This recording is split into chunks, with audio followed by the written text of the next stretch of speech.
then they swiftly realised that reading was really the only thing I was good at. So I got bumped straight back down. It's something that has always been a passion of mine, and this book really fueled that passion even further. So I hold this book in very, very high regard. So for those of you who aren't familiar with the story, it follows the March family and the four sisters. So you've got Meg, who is the oldest, Joe, the tomboy, Beth, who is the sweet but kind of sickly one, and then Amy, who is the youngest and the brattiest, the kind of, I guess, the princess. The book is set during the American Civil War, so their father is mainly out of the picture. The family doesn't have very much, but what they do have, they give to others because they're very kind-hearted people, and it's because of this kind-heartedness that they befriend their wealthy older neighbour, who's called Mr. Lawrence, and Mr. Lawrence has a grandson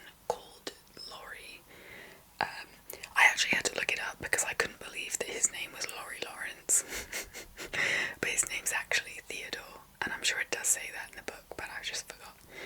Just FYI. The story follows the girls as they approach womanhood, and various things happen that I am not going to spoil. But each of the sisters has such an identifiable character, and they're so strong in themselves, and I love the way that they interact with each other as well. There's something that's just so homely and comforting about the way this book is written. I don't know if it's because I read it when I was so young and I've reread it so many times, but it's such a comfort book to me. I love the way the plot unfolds, and I didn't actually realise that the book was written as two. So at one point in the book, I can't really tell you when because it's quite a big plot point, it actually turns into Good Wives, but because I've only ever read it as one book, I didn't realise that. So I can only imagine the frustration of the people who read part one, because it would have ended on such a cliffhanger. So I'm not surprised that they then almost forced her to write Good Wives as a follow-up. I have to mention, when talking about the book, that there is a movie that was made years ago that I also very much love and have watched several times. The characters are so well cast, and it's just done so sympathetically, and it's very much a comfort film for me. I was originally sceptical of Greta Gerwig's version a few years ago, mainly because I thought she might change too much of the original story, but I needn't have worried at all, because I loved her take on it. I loved the way it kind of flashed backwards and forwards, and I think again it was very sympathetic to the story, and Florence Pugh being cast as Amy was incredible. It made me love the character of Amy even more. So that is number 1. This next book my dad actually lent me when I was either in my late teens or early 20s, and it's called The Book Thief.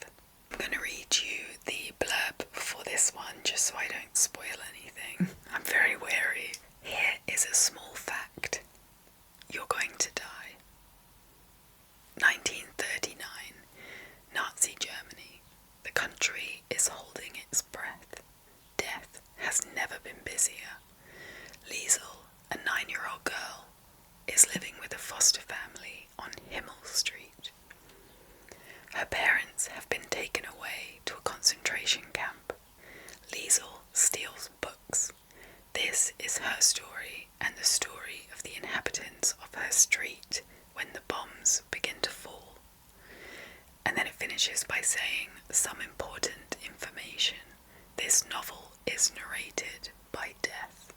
I'm going to give you the warning my dad gave me before I picked up this book, and it is that it will break your heart. You will sob like you've never sobbed before when you pick this up. So just bear that in mind and consider yourself warned before reading this. But saying that, I love the way this book is written. I think having the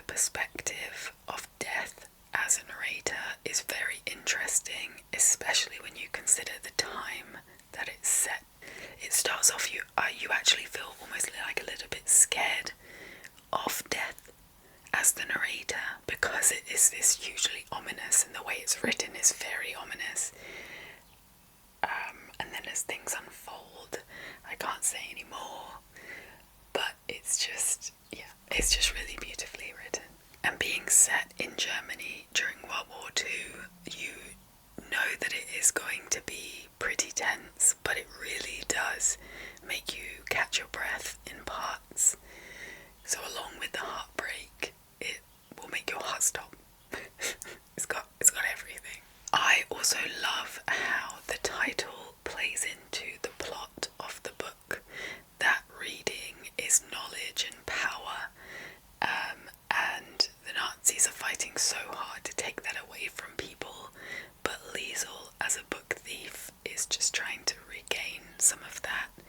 And I love how that's kind of woven in, and that message is put across throughout the book.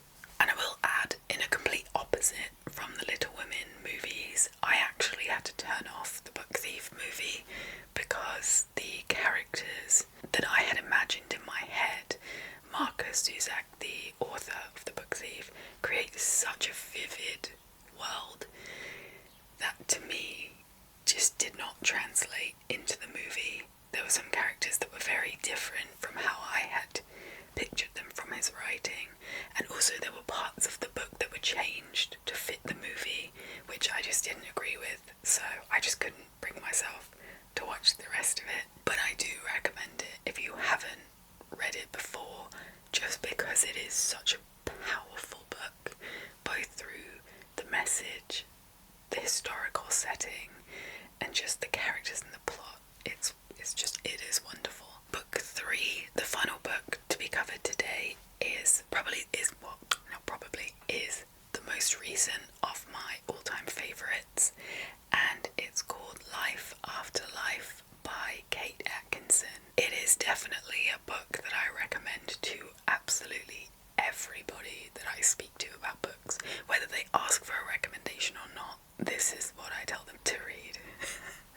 As ever, Amazon can do a much better job of explaining the plot of this book than I can, so I'm gonna let it do the work. What if you had the chance to live your life again and again until you finally got it right?